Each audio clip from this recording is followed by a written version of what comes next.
Tempat nyeruput rempah paling estetik di Tasik. Di Tasik ujuk-ujuk sok hujan gede, hawa jadi tiris. Ger tariris mah butuh dihanetan ke minuman rempah atuh euy.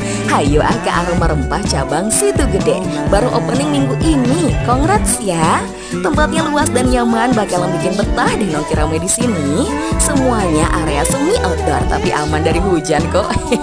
Banyak banget pilihan minuman rempah yang bisa kalian pilih. Cobain jambe ngoranya, bener-bener dapet creamy dan pedes-pedes rempahnya. Bener-bener rekomen euy buat angetin badan. Suka ngopi? Tenang aja, ada aroma kopi yang siap memenuhi asupan kafeinmu. Kafe latenya enak, berasa tebal pahit-pahit creamy kopinya. Cemilan teman ngopi, nah ada lumpia daging ya, garing di luar, empuk dan wangi di dalam. Buat isi perutnya bisa pesan mie tek-tek ohen. Dimasak pakai arang yang menyala, ada bunga apinya. Jadi lebih khas wangi. Nah, tipe mina lebar.